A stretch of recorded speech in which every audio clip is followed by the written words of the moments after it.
Kamara marama intiere nya kuna mga jwang marwa kie chendro ni mara migago ka geno ni iseido gweth chendro mara injili kala mabiro ni chieng Jumapili ka Jumapila ka korosani wadolo kotanga mondo kelni weche maudo manyien mesa mag weche manyien odichieng ni maka uono to mokwongo magi weche momiyo pek.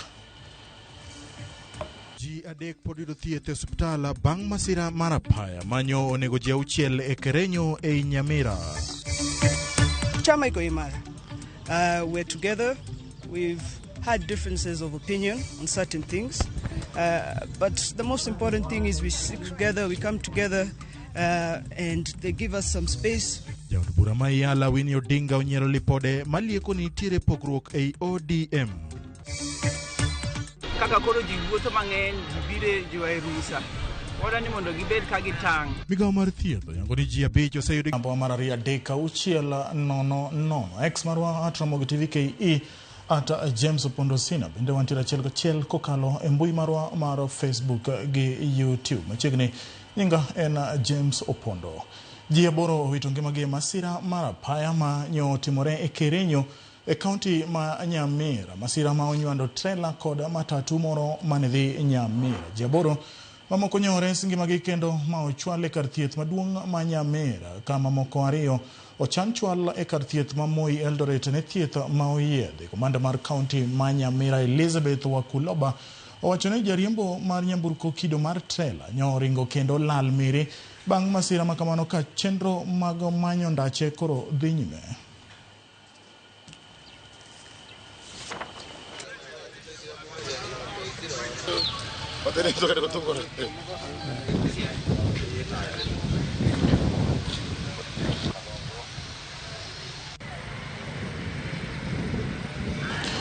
Migao mar thieth e kaunti ma Homa Bay oyango ni ji abich oseyudi gi tuo mar mpox chakre dwe mokalo mane jatuo mokwongo ne yudi gi tuo no e kaunti no. Jatend migao mar thieth e sirikand kaunti no Grace Osewe wacho ni kuom ji 9 ma osepim bang' chich kodgi ni ginyalo bedo gi tuo mar mpox. Abich kuomgi oseyud gi tuo no. Koni kuom ji abich go jotuo ariyo ne osechango kendo ma odok pacho ka jotuo ariyo to pod yudo thieth e osiptal maduong' ma Homa Bay. Tarik 19 ne wayudo jatuo manobiro referral ka nobedo referred koa Makongeni. Ne ng'at mane oa wuoth Kisii to ne opime tarik 21 ne wayudo duoko koa National Laboratories Nairobi ni en gi mpox. Koa kanyo kendo ne wachako pimo ng'ato tarik 24 bo yudi ni nitie gi mpox. Koro ka osechopo sani wasepimo ji 9 mane waparo ni nigi mpox. Mago eko oseyud ni 5 nigo, 4 ok nigo. Koro ji 4 gi 2 osechango mosegol, 2 pod ni osiptal ka to achiel to nolal nokoduogo. Koro wawacho ni jopiny ni sani endi kaka koro ji wuotho mang'eny ji bire jwa rusa. Wada ni mondo gibed ka gitang' ni ka ging'iyo ka ng'ato nigi guonyo ma opogre kata ka en gi liet mang'eny fever kata ka ng'ato nigi wich bar mang'eny to mondo pime. Onyalo bire e osiptal, onyalo kata dhi nyarerwa to kele e osiptal. Jaod bura ma Yala Winnie Odinga okwedo weche moko ni nitiere pogruok e duond bura mar ODM. Winnie okoni bedo kod paro mopogore nyalo bedo e duond bura no to mano oko fulo ni duond bura no barore. Winnie otielo ni gisani ogai mar ODM en Dr. Oburu Oginga kendo nyaka miye sir makare. Chama iko imara. We're together.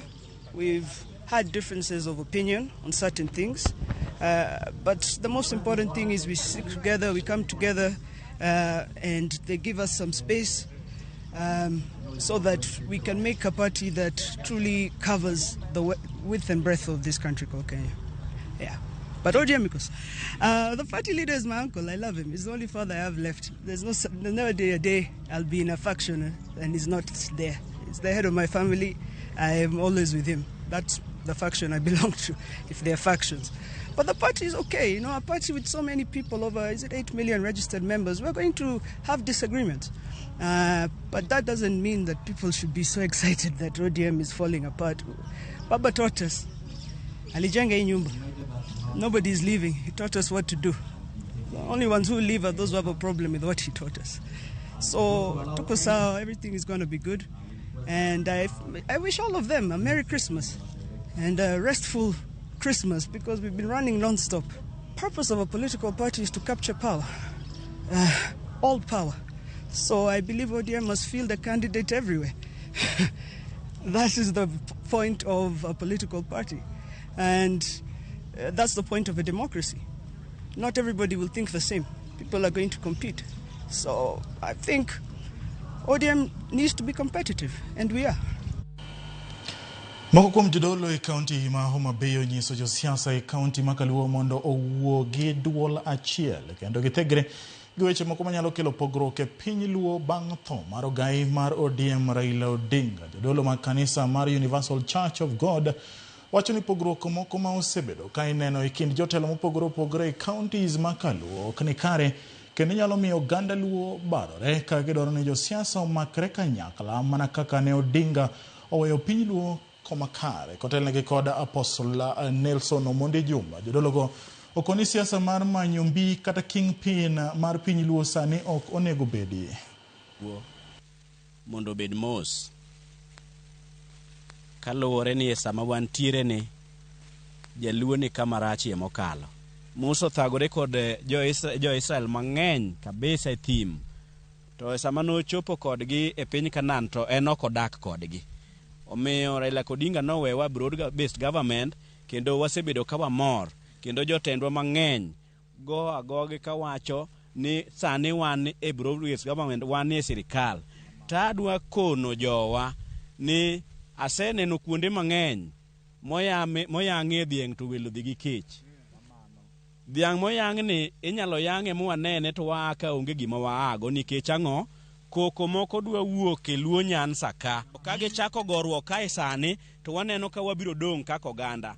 Anda dwa nyiso joluo ni chal ni nitiere divide and rule mosedonje iwa ka. Onge ng'ama oseikore manyalo rwako wuoche Raila gi sani. Onge ber ma jonyuol neno kuom nyithindgi. Nyathi dhi timo tim marach kong'iewe gi pesa moro matin. To dhi onego ng'ato, nyithindo tho kaka nobet nyithindwa kendo nonegi e siasa manyoro maneni kasipol. Tachien jogi duogo bet kanyakla kendo giwinjore. Kendo gichieme tawa achiel sani. To nyithi wegi to witoko kendo negi.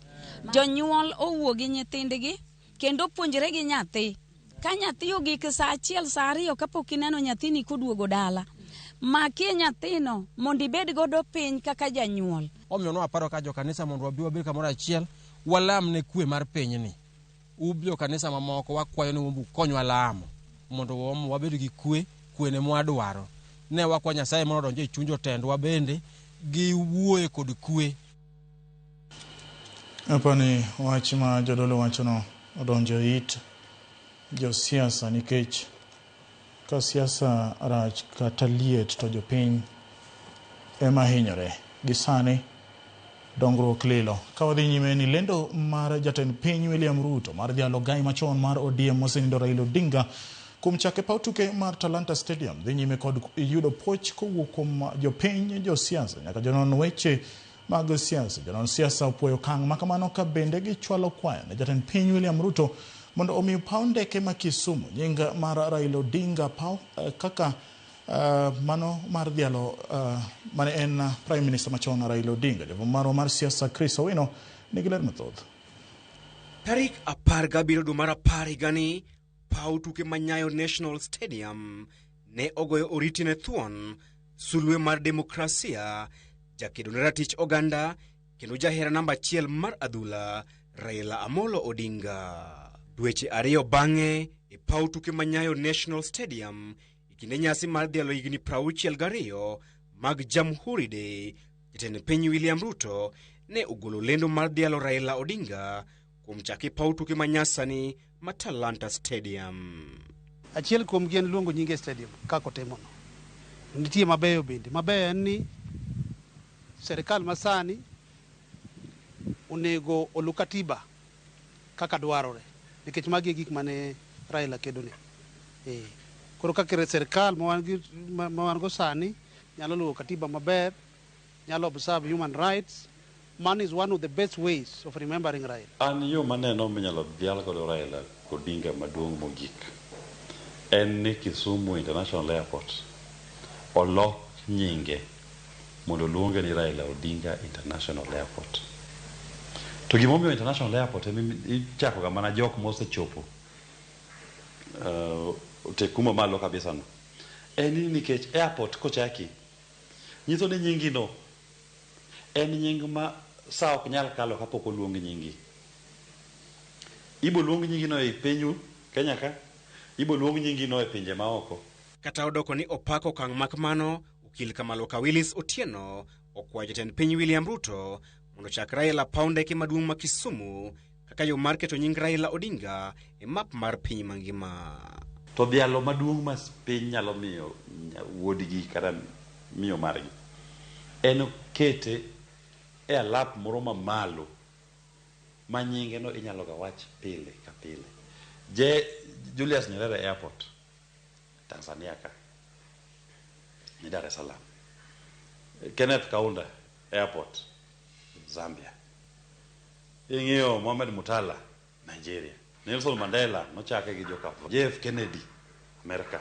Stadium ng'ato nyaka biro Kenya ka kowuok America ba moko neno kata stadium. E komachielo okil Kamaloka Willis Otieno kod Edward Akoma bendo kwedo weche moko ichako jatelo mwandu mag sirikal dhi ataro kod pen chik manyien. Onge chik motamre ni ok nyal jak ng'ato national monument. Inyalo luong gimoro amora e nying ma jopiny okwayo. Chik yie e katiba mawacho ni mae kaka onego time to onge. En mana ni nitie procedure manoketi. Naming mar national monument gieki en kwayo manyaka chiw. Kosechiw to bedo considered. Nyeo proposal mokwongo president oseyie gik modong kore the team kaka assembly nyaka bed piny. Because we must honor our heroes. Katiba be dwaro no honor our heroes. Katiba masani.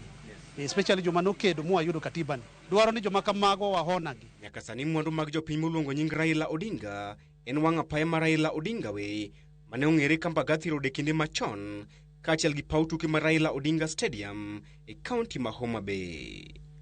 Chris Owino, Ramogi TV, Nairobi. Jagoro mongirore migawo mar somo Julius Bitoko singone jonyuol kod jopuonjre ni ikruok duto oserumo ne chenro mar donjo e sikunde mag senior higa manyien koloso Kopsiro Mount Elgon. Bitoko lero ni kochopo tarik 20 dwe ni jonyuol biro ng'eyo sikunde ma nyithindegi idhiye. Olero ni placement biro rangi kaka jopuonjre otimo e kit somo mopogore. Omedo ni lai mar CBE dhi konyo Kenya mondo ochope rang'iny mamalo mar somo kaka pinje mamoko. Some parents complaining that why is my child getting EE? The EE we are talking about here is not like the E of KCP. These are totally different. EE here means exceeding expectation. Actually, it's the best. Exceeding expectation. Remember, competence-based education is not about the exam or assessment. It's about the competency of the child. It's about what the child can do best, what the child knows, what skills, what talent. We shall give them an opportunity to revise. If you are given a school and you don't like it, you will digitally revise. We have a team already in Mombasa working very hard to ensure that they do the placement. And starting from Monday, the day after tomorrow, some of the children will know where they have been placed. And all the children will have known where they have been placed latest by 20th. Tumeweka system ya kuhakikisha kwamba kila mwanafunzi katika Kenya hii anapata nafasi kwa ile shule ambayo ana qualify, kwa sababu tunatumia formula ya revenue allocation kuhakikisha kwamba tuko na equity, tuko na balance. Hata mwanafunzi kutoka hapa Mount Elgon anaweza ingia ile mashule zenye ziko huko Nairobi, kwa sababu we are very very fair to all Kenyans. Kodhi nyime ni familia more gwenge maga Busiralo e kaunti ma Vihiga ywago tho mara nyuola margi manyo wito ngimane Maputo e piny Mozambique yo magalagala. Nyuola Robert Moses Mogoti wacho ni Mose nindo yande tiyo kaka makanika e boma ma Cape Town kendo sane gimanyo kaka ringre nyathigi no iduogo pacho ka. Magi timore ka ripoti yango ni watgi nyo podho piny kendo wito ngimane kata kamano gikone gin kod buogo bang' yudo wach ni min oda mosenindo nyo osewang'o ringre wuodgi kata odoko ni familia mare to chano kaka inyalo kel ringre wuodgi pacho.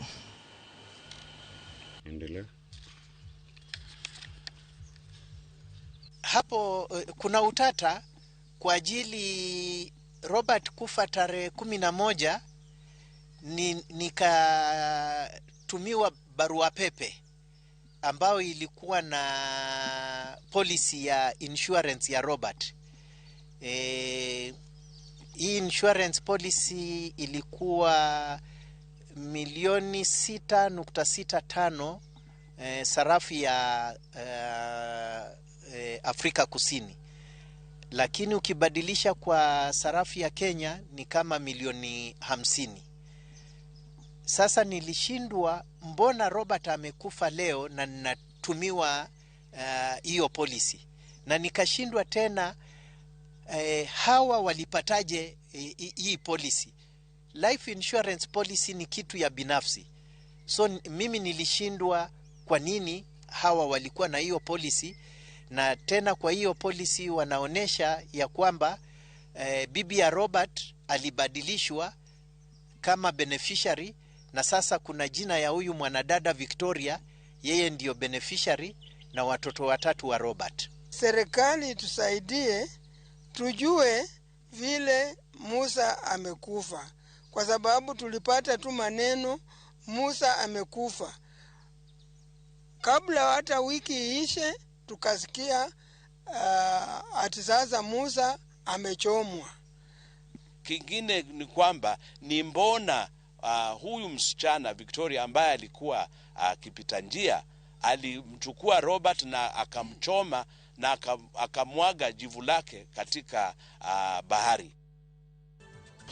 Aroka oyueyo ma adundo kapok odhi e yueyo neno kacha adosomo ote ariyo. Engineer Fred Obura mano ka en mikindani Mombasa wacho ni oche James awinji e yoro makari kendo wach mar mpox no buoga manade ji obed thuolo mar ni ka giseneno ranyisi to mondo giyud kony mapiyo. Japicha kendo jaklas ariyo nade an makare mano Deva Biro wacho no migago ka entiere dala mar Kisumo Europe awinji kae gi jaoda Beatrice Ongonga nyithinda za Mulan Kimberly kod Gift ka achiel kod Okewa Brenda Wina wacho ni derepe mag geche omed bedo motang kendo weche mag ajali matimre mathoth gi ndalo mag Christmas okonego bedi otimo mos ne anyuola kod osiepe mowito johera magi masiche mag apaya. Erokamano Deva Biro mwalimu teacher nyako ngo jwang wadhi e yueyo kigidhi mabor nikech pod wan gi weche mathoth.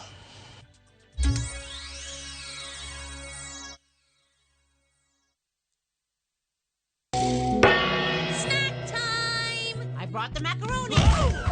This festive season, let your kids make merry with some kids entertainment on View Sasa. And it's lots of fun. From hummingbird tales to the DIY episode in Bumblebees. I love my slime. And some farming lessons in Little Farmers. What's black pepper in Uganda?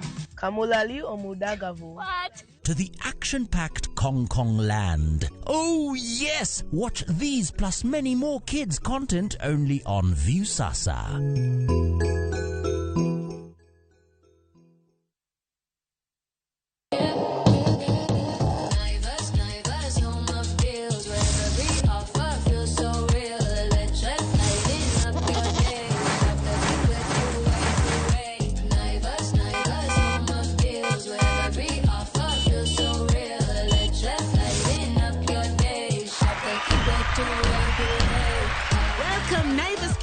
To your home this year. Tunasherekea customers wetu kikwetu kila siku.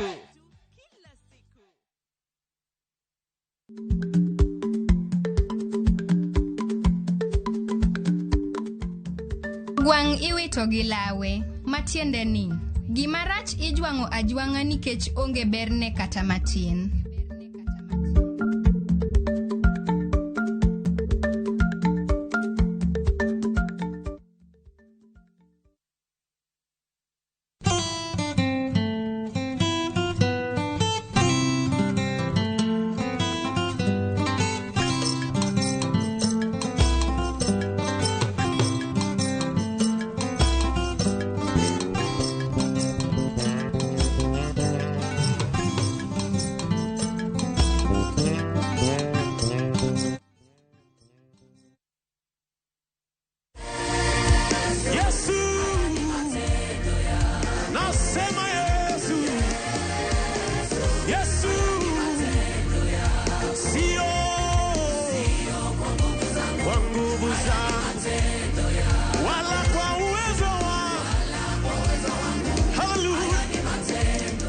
kupata huu wimbo wa Matendo kama sikiza tune yako, bonyeza *860*417.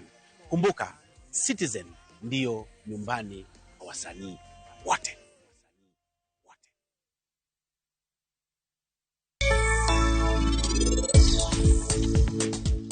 Kawuono ni inimia ranyisi ni ino kinyal bedo wuoda.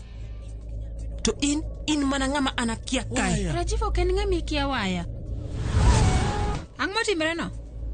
Tere mar jaod Sanju, sani koro ni elwet pari. Asai ni mondi bedi koda. Atimo wacho ke room marani, ibo bete room mar welo. Akwai ni mondi yegi niti gi chunya chiel. En nyako maber, oboriti maber ahinya to kendo en opro mi luor. FOMO? We say no more FOMO. Not when you have happy hour. Download and use my Airtel app or simply dial *544#. Always be in the know. Buy the happy hour bundle today. Now bado tuna grow. Airtel.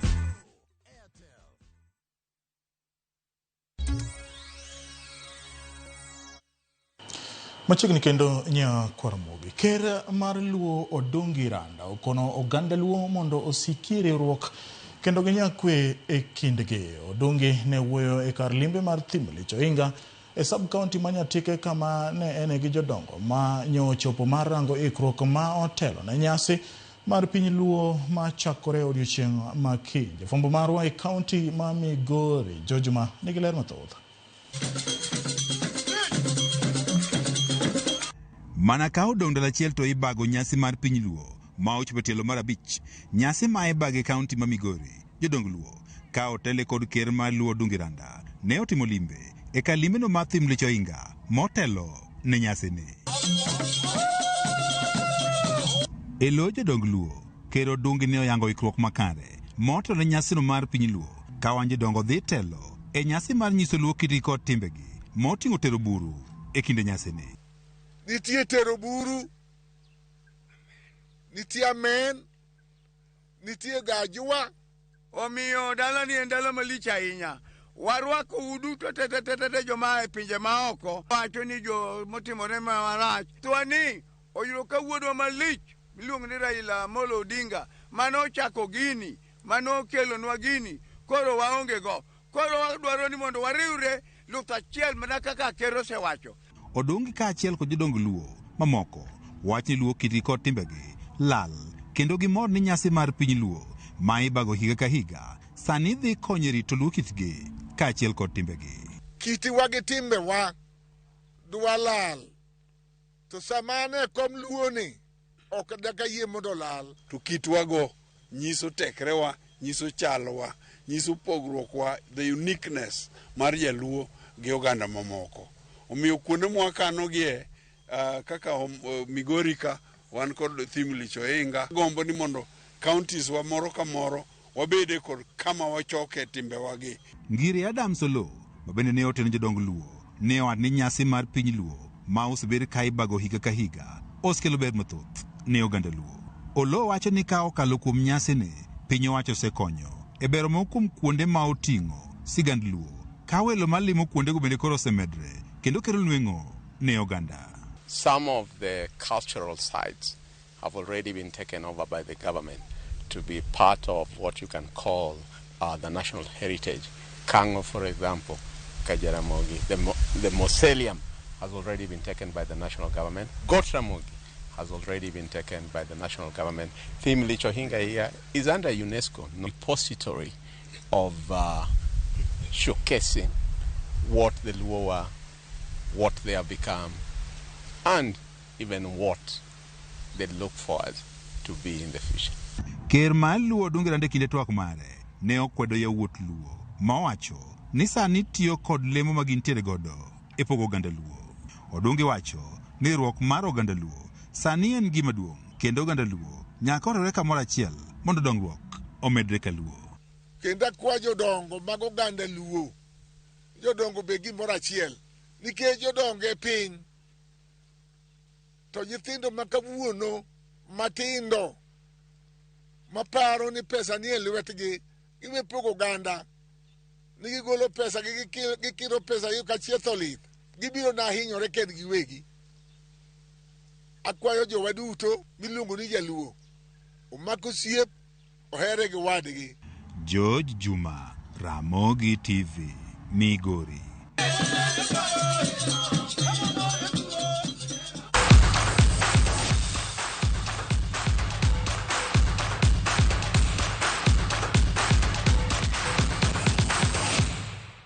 Weche mag tuke en midila ma Kenya oseloyo tuke mag pinje Afrika madhi nyime boma ma Luanda piny mar Angola